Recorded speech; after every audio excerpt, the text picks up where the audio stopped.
तो दोस्तों आज मैं एक्सप्लेन करने वाला हूँ हाल ही में ही रिलीज हुई एक तमिल थ्रिलर मूवी को, जो कि इस साल की one of the best blockbuster thriller movie हो गई है। इसका नाम है महाराजा, जो कि फिलहाल नेटफ्लिक्स के ऊपर अवेलेबल है। आप जाकर जरूर देखना, मूवी काफी बढ़िया है। कहानी की शुरुआत चेन्नई से होती है, जहाँ पर हम महाराजा नाम के एक व्यक्ति को देख पाते हैं जो कि रम की सलून के अंदर काम कर रहा होता है। महाराजा एक छोटे शहर का मिडिल क्लास व्यक्ति है, जिसके परिवार में उसकी बच्ची ज्योति है, जिसे वो जान से भी ज्यादा प्यार करता है। अब इसी के साथ कहानी 2009 के एक फ्लैशबैक में जाती है, जिसके अंदर महाराजा अपनी बेटी के लिए टॉयज खरीद रहा था। उसकी पत्नी और बेटी उस टॉय शॉप के सामने वाले घर में ही बैठे हुए थे, जहां से वो अपनी पत्नी से उसकी पसंद का टॉय दूर से ही पूछकर उसे खरीद ही रहा था कि इतने में ही एक लॉरी रोड से डिसबैलेंस होकर उस घर के अंदर घुस जाती है। खैर अब सीन 2023 में आता है, जहां पर महाराजा अपनी बेटी के साथ एक अच्छी जिंदगी बिता रहा था। उसकी पत्नी असल में उस लॉरी वाले हादसे के अंदर खत्म हो गई थी, इसलिए अब परिवार के अंदर बस महाराजा और उसकी बेटी ज्योति ही बचे हुए थे। अब महाराजा के घर के अंदर एक लक्ष्मी नाम का डस्टबिन भी होता है, जिसे वो लोग बिल्कुल एक इंसान के जैसा रखते हैं, यहाँ तक कि उसे मंदिर में रखकर उसकी पूजा करी जाती है। अब ये बात काफी ज्यादा अजीब होती है, क्योंकि जिस चीज के अंदर कचरा फेंका जाता है उसकी पूजा करना बहुत ही अजीब बात थी। खैर महाराजा की बेटी ज्योति 10th स्टैंडर्ड में होती है, मगर जिस क्लास में बच्चों का ध्यान पढ़ाई पर होना चाहिए, उस वक्त ज्योति का मन स्पोर्ट्स में लगा हुआ था। उसी वजह से सभी टीचर्स उसकी कंप्लेंट किया करते और स्कूल के अंदर उसे काफी ज्यादा पनिशमेंट भी मिला करती थी। मगर उन सभी के बीच उसकी एक स्पोर्ट्स टीचर होती है, जिनका नाम आसिफा होता है, जो कि हमेशा ज्योति को सपोर्ट किया करती थी।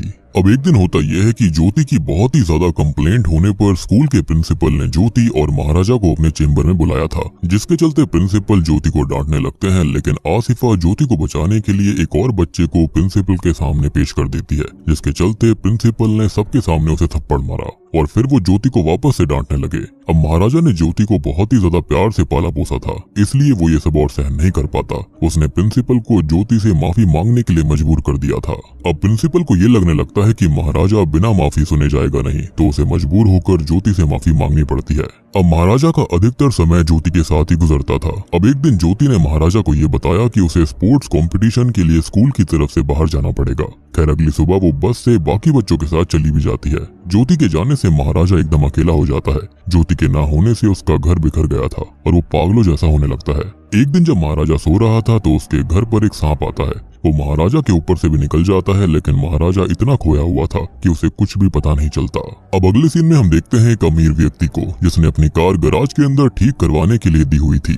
तभी उसको याद आया कि उसकी कार के अंदर उसका एक चश्मा रह गया है। वो गैराज के अंदर पूछताछ करने आता है, लेकिन वहाँ पर किसी को भी उस चश्मे के बारे में नहीं पता था और ये सुनकर वो गुस्सा होकर उन सभी को पीटने लगता है। खैर तभी वहाँ पर धना नाम का एक व्यक्ति आता है, जिसने उस आदमी की कार उसके घर पर डिलीवर करी थी। तभी गैराज का मालिक जो होता है वो धना से उस चश्मे के बारे में पूछता है, लेकिन इससे पहले कि धना कुछ भी बोल पाता, वो अमीर व्यक्ति उसे पीटने लगता है और उसे शाम तक चश्मा वापस दे जाने के लिए बोलता है। आगे हमको दिखाया जाता है कि वो अमीर व्यक्ति शाम को अपने दोस्तों के साथ बैठा हुआ था कि तभी वहाँ पर धना आ जाता है और उसके हाथ में उसी आदमी का चश्मा था, जिसे वो वहीं पर तोड़ देता है। ये सब देखकर वो अमीर आदमी फिर से धना को पीटने लगता है, मगर इस बार धना के मन में उसकी तरफ काफी ग्रजेस आ गए थे और वो और उसके सभी दोस्तों को बहुत पीटने लगता है और वहाँ से चला जाता है। यानी कि यहाँ पर धना कोई आम व्यक्ति तो नहीं लग रहा था।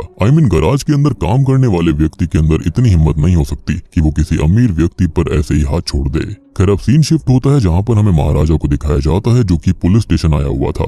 हमको पता चलता है कि महाराजा को काफी चोट लगी हुई थी, जैसे उसे किसी ने पीटा हो। तभी वहाँ का इंस्पेक्टर नल्ला शिवम उससे वहाँ पर आने का रीजन पूछता है, जिस पर महाराजा ये कहता है कि उसकी लक्ष्मी चोरी हो गई है। जिस पर वो पुलिस वाला रिपोर्ट बनाता है और उससे पूछता है कि लक्ष्मी उसकी थी कौन, जिस पर महाराजा बताता है कि वो असल में उसका डस्टबिन है। ये सुनकर नल्ला शिवम का तो दिमाग हिल जाता है। वो उसका मजाक बनाने लगता है और उसे वहाँ से जाने के लिए कहता है, मगर महाराजा सीरियस था और वो ये बोलता है कि जब तक उसे लक्ष्मी नहीं मिल जाती वो वहाँ से कहीं नहीं जाएगा। अब इंस्पेक्टर को इस बात पर गुस्सा आ गया था और वो महाराजा को पीटने लगता है और उसे जबरदस्ती बाहर निकालने की कोशिश करता है, मगर महाराजा वहाँ से टस से मस नहीं होता। और इसी बीच होता यह है कि स्टेशन के अंदर तोड़फोड़ भी हो जाती है। अब आगे हम वरदराजन नाम के एक पुलिस वाले को देख पाते हैं, जो कि एक केस को सॉल्व कर रहा था। असल में एक चोर जो कि खुद पुलिस वालों से मिला हुआ होता है, वो एक आरडी ऑफिसर के घर पर चोरी करता है, जिसे वरदराजन खुद ही पकड़ कर लाता है, मगर असली की जगह नकली गहने उस आरडी ऑफिसर को दे देता है और खुद असली गहने रख लेता है। वो पुलिस स्टेशन जहाँ पर महाराजा आया हुआ था वो वरदराजन के ही अंडर में था। जब वरदराजन वहाँ की हालत देखता है तो वो महाराजा से उसकी कंप्लेंट के बारे में पूछता है, जिस पर महाराजा बताता है कि जब वो काम से वापस घर आया था तब 3 चोर पहले से उसके घर पर थे जिन्होंने उस पर हमला किया और लक्ष्मी को ले गए। अब वरदराजन भी महाराजा से पूछता है कि लक्ष्मी है कौन, जिस पर वो बताता है कि वो उसका डस्टबिन है जो कि उसके लिए बहुत ही ज्यादा कीमती है। अब वरदराजन उसे नया डस्टबिन खरीदने के पैसे भी देता है, लेकिन महाराजा को वही सेम डस्टबिन चाहिए था। अब वरदराजन गुस्सा होकर उसे स्टेशन से बाहर फिकवा देता है, पर महाराजा फिर भी नहीं जाता। तभी वरदराजन को ये लगता है कि जो आदमी उस डस्टबिन के लिए इतना कुछ कर सकता है उसके अंदर जरूर कोई खास बात होगी, और इसी के चलते वो महाराजा के केस को फाइल कर लेता है। अब वरदराजन अपनी टीम के साथ महाराजा के घर जाता है और इंक्वायरी करने लगता है, जिसके बाद हम सेल्वम नाम के एक चोर से मिलते हैं जो कि अपने साथियों के साथ मिलकर चोरियां किया करता था। वो लोग उन्हीं घरों में चोरी किया करते जहां पर कोई मर्द ना हो, और चोरी करने के बाद वो हमेशा औरतों के साथ में सेक्सुअल असॉल्ट करते थे। खैर आगे हम देखते हैं कि सेल्वम एक शादीशुदा व्यक्ति होता है जिसके परिवार में एक बीवी और एक छोटी बच्ची थी। और ये जो सीन है ना वो 2009 का है, यानी कि जहां पर हमें सेल्वम के बारे में बताया जा रहा है, और ये सेम वही टाइम होता है जिस वक्त महाराजा की बीवी भी खत्म हो गई थी।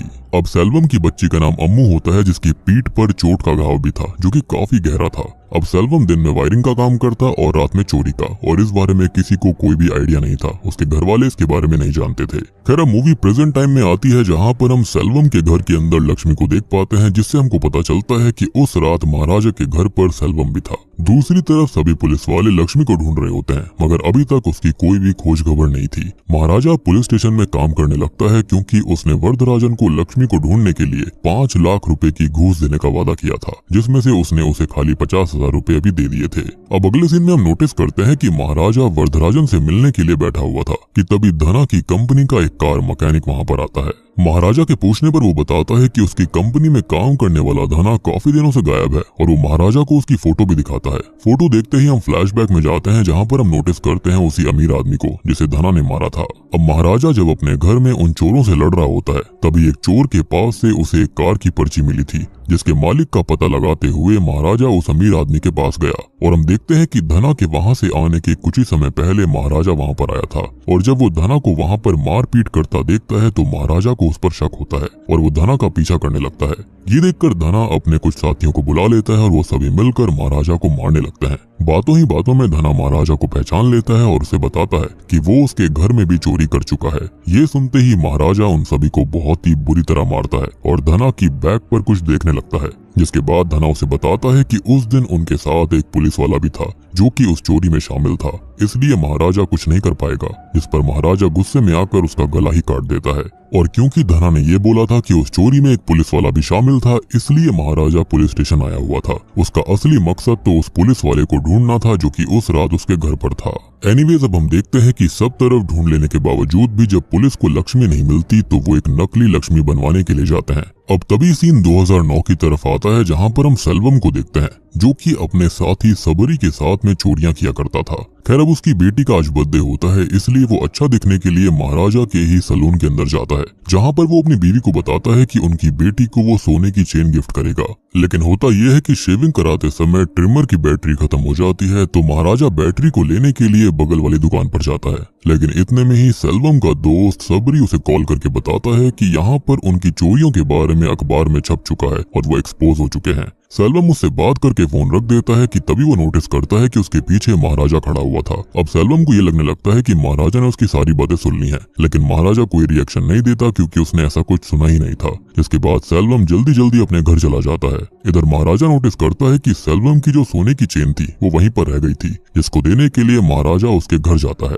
लेकिन ऑब्वियस सी बात है कि पुलिस वालों को सारी चीज पता चल गई थी कि सेल्वम चोरी करता है। अखबार के अंदर चोरी की भी खबर आ गई थी, तो सबरी को तो शूट करके खत्म कर दिया जाता है और सेल्वम को अरेस्ट कर लिया जाता है। अब सेल्वम को ये लगता है कि शायद से महाराजा ने ही उसकी बातें सुनी थी और वही पुलिस को लेकर वहां पर आया, और इसलिए वो मन ही मन में महाराजा से बदला लेने का ठान लेता है। लेकिन यहाँ पर महाराजा तो खाली उसकी चेन लौटाने आया था। खैर मूवी फिर से प्रेजेंट टाइम में आती है और हम देखते हैं कि नकली लक्ष्मी यानी कि डस्टबिन बन चुका होता है, मगर यहाँ पर चोर कौन बनेगा। जिस पर वरदराजन ये सोचता है कि हमेशा की ही तरह किसी पुलिस के ही आदमी को चोर की तरह पकड़ लिया जाएगा और बाद में उसको छोड़ देंगे, क्योंकि ये वो पहले भी कई बार कर चुके थे। इसलिए यहाँ पर नल्ला शिवम को ही चोर बना दिया जाता है। अब वरदराजन महाराजा को कॉल करता है और उसे एक बार फिर से पुलिस स्टेशन आकर अपनी कहानी बताने के लिए बोलता है। अगली सुबह महाराजा पुलिस स्टेशन आता है और फिर से कहानी सुनाने लगता है। यहाँ पर कहानी का एक बड़ा राज सामने आता है। महाराजा बोलता है कि वो रात 10 बजे अपने घर पर आया था, पर असल में वो घर पर था ही नहीं, बल्कि ज्योति घर पर आई थी,